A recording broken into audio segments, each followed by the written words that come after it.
Disney parks have made a few choices lately that have been controversial for longtime fans. Muppet Vision 3D, which is rightfully a fan favorite and noteworthy for being Jim Henson's final Muppet production, is in its final days. That's a significant decision. And so is the impending closure of Dinosaur at Animal Kingdom. Before I get carried away about how dinosaurs are necessary for Animal Kingdom, let's focus on the topic at hand.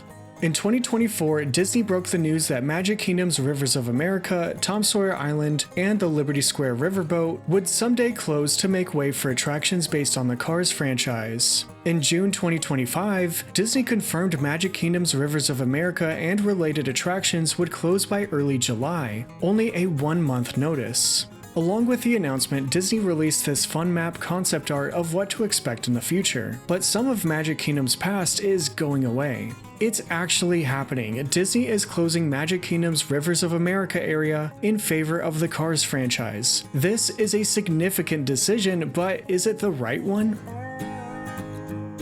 I'll talk about Rivers of America soon, but let's get this out of the way. Cars is among the more profitable franchises ever produced under the Walt Disney Company brand, considering the box office and merchandise sales. At Disney California Adventure, Cars Land and its Radiator Springs Racers ride have been exceedingly successful. It's a no-brainer for Disney to put a highly profitable franchise in the world's most visited theme park. This is a way to make Magic Kingdom even more profitable. Whether that's right or wrong, it's still happening. Back to Rivers of America, the waterfront and island have been a part of the park's identity since its opening day in 1971. Just look at how large it is, that's it on the top left. Only a special attraction could take up that much real estate in a park this popular. The riverfront has a scale that only Disney could pull off, with a quiet pleasantness that is a breath of fresh air in a busy theme park. The riverboat and Tom Sawyer Island can be described in the same way: classic, peaceful, and refreshing. There's comfort in visiting Magic Kingdom knowing these off-the-beaten-path attractions still exist. It's a classic area that has been enjoyed for generations, and whatever replaces it better be worth it. Well, Disney is working on Magic Kingdom's largest expansion in its 50-year history, a new sub-area called Piston Peak National Park. The timelessness of Tom Sawyer Island is being exchanged for a revved-up take on the Cars franchise on the edge of Frontierland. Just hearing that description alone sounds a little odd. Cars in Frontierland. Conestoga wagons in Frontierland? Sure, but cars? That's a bit modern for the American frontier. Disney has tried justifying the decision by explaining Magic Kingdom, specifically the stretch between Liberty Square and Frontierland, has been a passage through time with its blend of thematic influences. In just a short walk, it goes from the Wild West to a 1920s Louisiana and to colonial America, which I understand that's a different land, but it shares the same riverfront. They're all different styles, but they mesh in that environment because Rivers of America threads it all together. But more so, the idea of Frontierland is larger than any one attraction or area. It's told through stories of exploration and the edge of wilderness. That's kind of the way Magic Kingdom is, a place where stories of yesterday, tomorrow, and fantasy coexist. They're blended with a broad common theme instead of entire lands exclusive to one franchise. It's a mixed bag of different worlds that are thoughtfully placed around the park.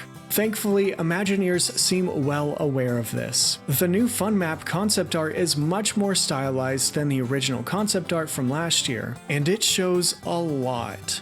If the new Fun Map is to be believed, the riverboat landing building may survive, and the waterfront area is just being downsized, not fully removed. At the very least, the remaining connective waterfront may still help the area flow through time. However, the Cars franchise taking over Tom Sawyer Island might affect that timeless feel.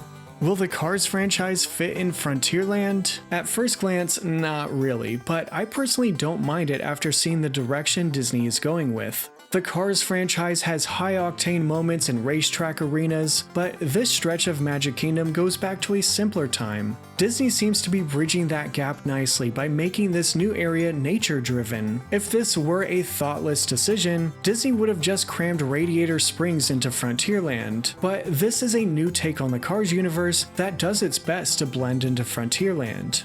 As a theme park fan, I'm excited because this is a new experience, not a clone of a ride and land that exists in another park. This is something that can only be experienced at Magic Kingdom. The area will be called Piston Peak National Park, which I didn't realize that name is from the Cars spin-off Planes Fire and Rescue. Will this new addition push me to watch Planes Fire and Rescue? Probably not, but it's neat anyway. So, Piston Peak National Park is a Rocky Mountain-inspired environment Disney described as, quote, awe-inspiring wilderness filled with towering trees, snow-capped mountains, breathtaking waterfalls, roaring rivers, and impressive geysers, unquote. Not only is the national park aesthetic relaxing yet adventurous, but it's being used in a way to expand the great outdoor qualities of Frontierland. Piston Peak will connect Frontierland's surrounding landscapes such as Big Thunder Mountain with geysers and rainbow pools. This is not a light retheme or overlay, it's an extension of the beautiful scenery we already love in Frontierland. Disney knows how to make an area gorgeous, just look at Pandora. If done well, which knowing Disney it will be, the scenery will be incredible. But that doesn't justify the addition of cars in Frontierland. Disney's explanation about how Frontierland is a journey through time makes sense, but does that mean motor vehicles belong there? A place called Piston Peak doesn't exactly fit in Frontierland, but I still appreciate the reasoning. Piston Peak also seems to be somewhat hidden behind the slight waterfront and landmarks. I say somewhat because the rally race ride appears to travel along the waterfront. That may clash with the mood around the main drag of Frontierland. I can see why Disney emphasizes the blend of time periods in Frontierland because zooming race cars may not go over well, but we'll just have to wait and see. With some suspension of disbelief and getting used to, it may be completely fine. All we can do now is give it a chance. Frontierland is fictional. This is a frontier for fun, and Piston Peak looks fun. The rally race ride looks like a blast. The adventure seems to go through the different environments of the land and should be a spectacle. Also, check out this character, Ranger J. Autobahn Woodlore. He's basically a Cars version of the classic J. Autobahn Woodlore character, and details like that give me optimism for where Disney is headed with this. I'm a fan of this idea. Here's what I'll say about Cars in Frontierland. It's a theme park. Let's embrace the fun. Listen, I'm not trying to downplay the value of world building in theme parks, or the fact that Disney is in a class of its own because they put so much care and attention into those kinds of details. But this isn't just another chapter in the Cars universe. The national park approach combined with off-road adventures gives me hope that Cars in Frontierland won't be as jarring as we may think. This has flavors of Americana. It's not like they're putting spaceships in Adventureland. Yes, this all matters, but I don't think it's blasphemous. I also understand the importance of quiet areas in theme parks. Magic Kingdom is chaotic. Any little break from that is valuable. Tom Sawyer Island and the riverboat were great for some peaceful moments. Piston Peak will have a family attraction, which doesn't seem to be a ride by the looks of the fun map. Maybe it'll just be a glorified playground, but maybe the experience will be in the same genre as Epcot's Journey of Water. If it's half as good as that, we are in for a treat. Those moments of discovery could be reminiscent of how it felt to explore Tom Sawyer Island. I'm not saying that makes up for losing the island, but there are possibilities here. I'm not a Tom Sawyer Island hater. I adore classic attractions, but on my most recent visit, I will say I felt like there were better ways to spend my time at Magic Kingdom. The experience was a major time commitment by having to cross the river on a raft, it was uncomfortably hot in the Florida heat, and dare I say it was a little too simple considering the premium cost of a ticket to get into Magic Kingdom. Of course, it was charming and had redeeming qualities as well. I won't take that away from the island whatsoever. But it felt like a time capsule, in good ways and in bad ways. I'm glad I explored Tom Sawyer Island, but I'm also not heartbroken it's going away, as beautiful as the view was.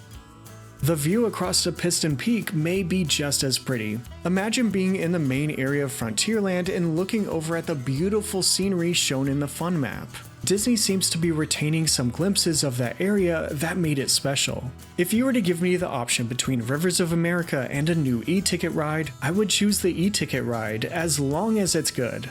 I'm sure that's controversial because Magic Kingdom is changing in a significant way. A major section of the park as we knew it will be different going forward. But I'm not sure if I know any theme park fans who consider Magic Kingdom as their favorite park at Walt Disney World. Even among the castle parks, a lot of fans prefer the original Disneyland. That said, if Disney is trying to improve Magic Kingdom, let's root for them. The park may be better off after this. If kids are smiling and having the time of their lives once this opens, then wouldn't this all be worth it?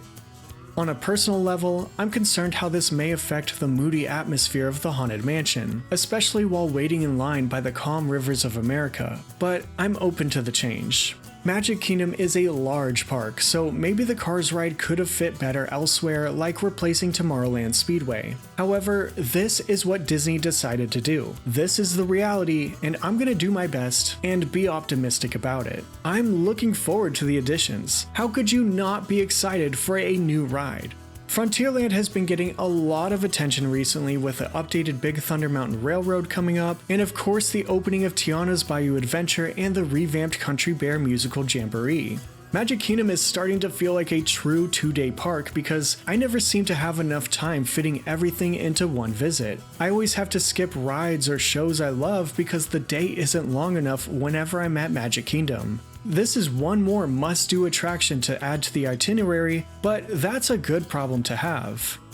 I fully understand being upset about losing Rivers of America and all the experiences that come along with it, but as a fan of new rides, I encourage everyone to embrace the updates and be open-minded. Whether or not you think it's a good fit for Frontierland or Magic Kingdom for that matter, I'm sure we'll all be lining up for the Cars ride once it opens. Was this worth losing Rivers of America? Time will tell. But you tell me, are you excited for Cars at Magic Kingdom, or is Disney making a huge mistake? Let me know your thoughts down in the comments. Anyway, thanks for watching. Make sure to subscribe here for more videos like this. Thank you, and until next time, stay amused.